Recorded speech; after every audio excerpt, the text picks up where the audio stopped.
Layla was released with very little fanfare, mostly because of her similarity to previous kits such as Diona and being generally overshadowed by the popular 5-star Zhongli. But with her strong shield and a solid synergy with a growing number of characters, is she really underwhelming, or is she actually a sleeper pick for your account? Welcome to Jello Impact, where we build and test every single character to help you decide who you want to wish for and build. Layla is a cryo shielder, cryo applicator, somewhat lackluster off-field damage dealer, and a mild buffer with one of her constellations. She actually has the 3rd strongest shield in the game, just behind Zhongli and fully stacked Toma. She also has the option to be built for damage if you don't need as much shielding for that team, and especially combined with some other buffs, this damage can be relevant. She's very flexible in the amount of teams she can work with, although she does have somewhat limited synergy in the amount of teams she's the best for. But before we get into all those teams, let's talk about her pros and cons.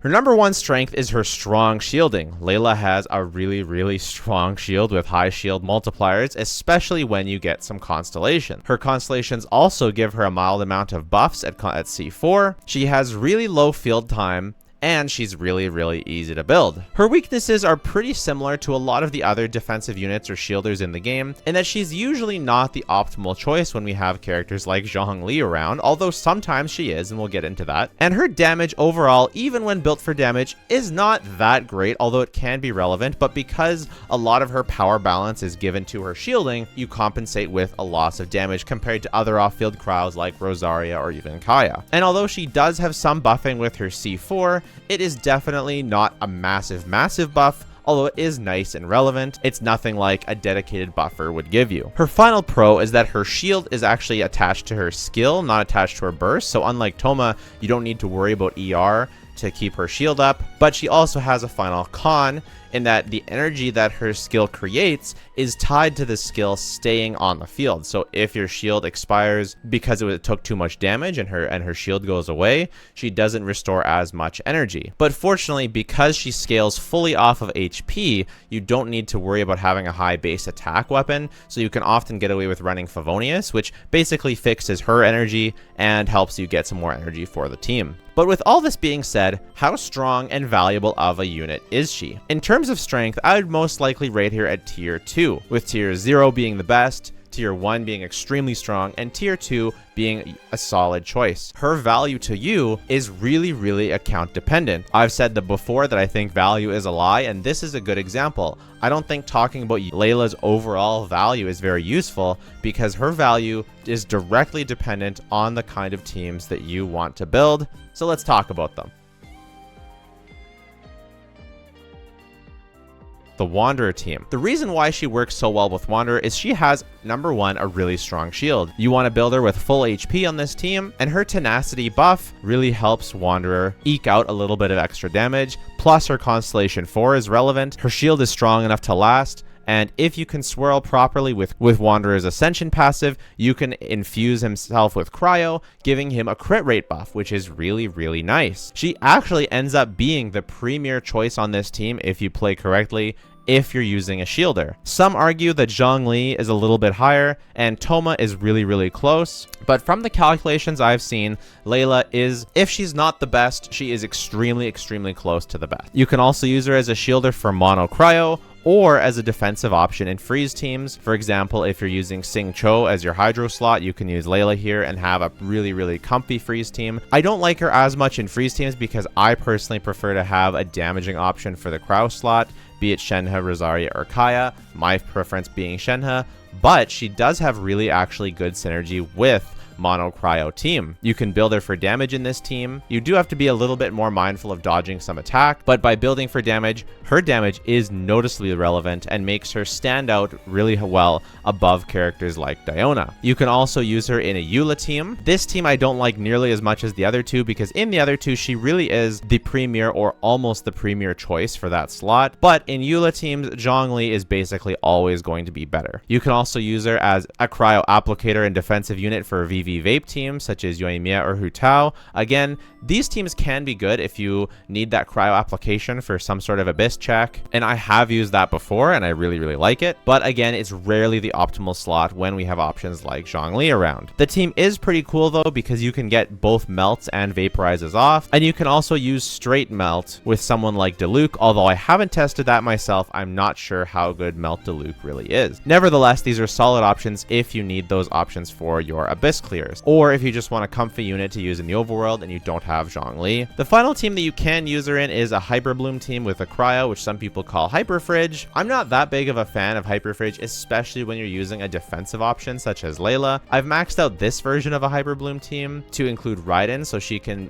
be, you have a little bit higher of a damage ceiling than with Kuki, because she'll buff Yelan's burst, and so you're kind of utilizing Layla's defensive options more, but I would just much prefer this last slot to be Sing Cho, and then you can use Kuki in here. And if you're going to use a cryo unit for a Hyperfridge team, I prefer someone like Ganyu for that superior cryo application, or someone like Rosaria for that concentrated damage. You can also just use her as a general flex slot for any team that you need, maybe a Tainari team that you just want some extra shielding. She's not always going to be the best, but by providing a strong shield, like if you're just wanting to do your weekly bosses such as Ajdaha or something like that, Layla can be a really nice and comfy choice for the overworld. Now that we've gone through her teams, let's talk about what her best builds are.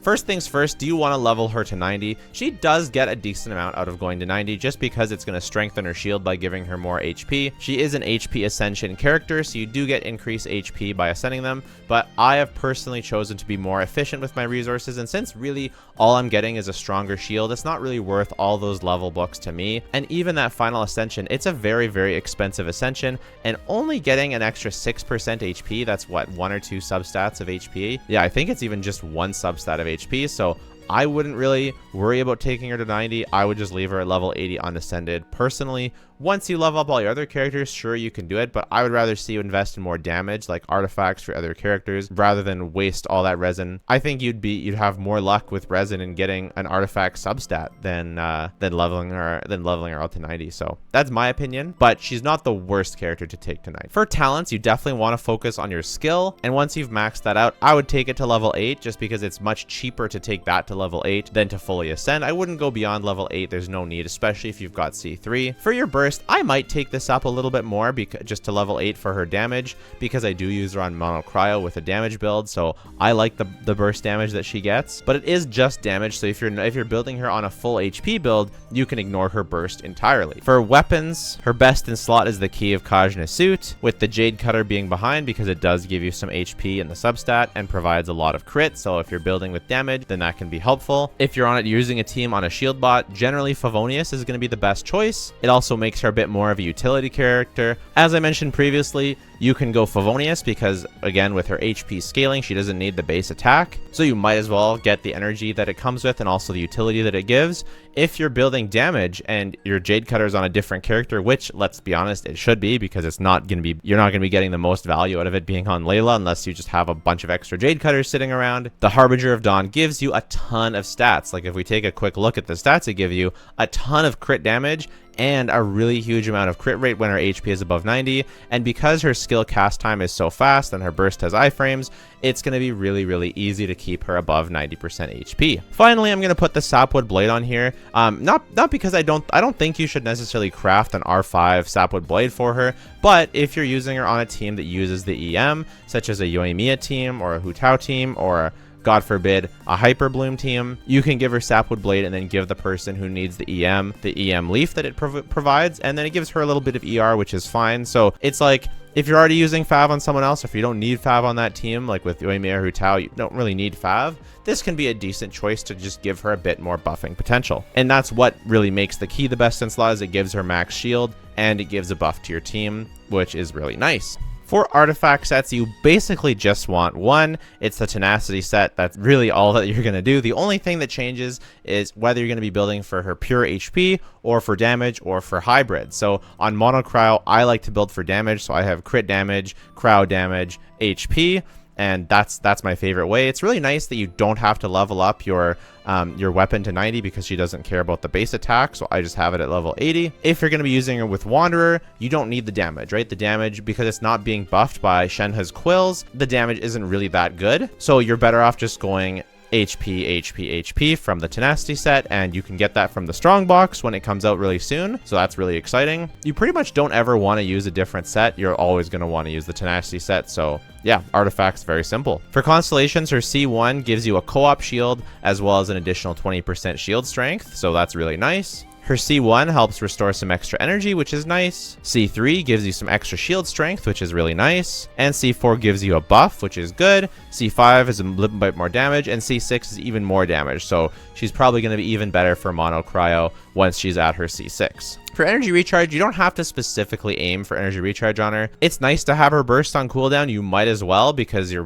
just building HP. So you might as well use Fav or something like that if you don't have the key or something like that. But her energy is not like that important for her to have unless you're relying on that cryo application for something. But in general, you don't have to worry too much about the ER. It's just like she doesn't worry about anything else, so you might as well get enough ER for her burst. For crit benchmarks, I mean, if you're gonna use Fav, you want to make sure you have a decent amount of crit, because her skill doesn't hit that many times when you cast it, so you might consider a crit rate hat if you don't have any crits on your substats, but you should be able to get 20-30% crit to make sure that you're always critting with when you use your skill burst. And then let's talk about the cat in the room versus Diona.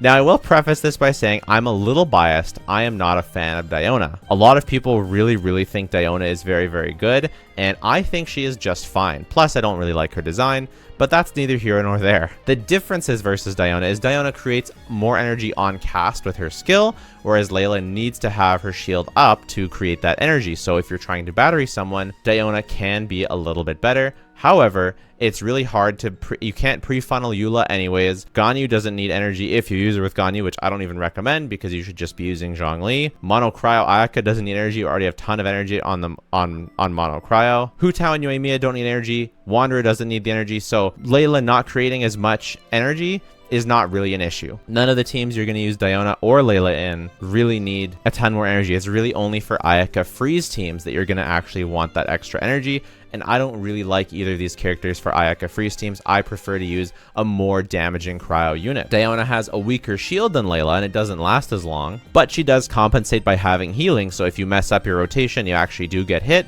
you can heal back up, which is nice. And Diona does have that C6 buffing with some elemental mastery, but most of these teams, except for maybe Vape, Yoimiya, or Hu Tao, you don't really need that elemental mastery anyways. So overall, I actually think that Layla is a better character than Diona. The stronger shield, plus all the other things we mentioned, I think Layla's a little bit better, but they're so very close that if you already have a Diona built, it's not like you need to go out and build your Layla, unless you're building her for Mono Cryo, in which she will be an upgrade, or for Wanderer, in which Layla will also be an upgrade. But otherwise, she's just a side grade, and both of them are overshadowed by Zhongli and most other teams.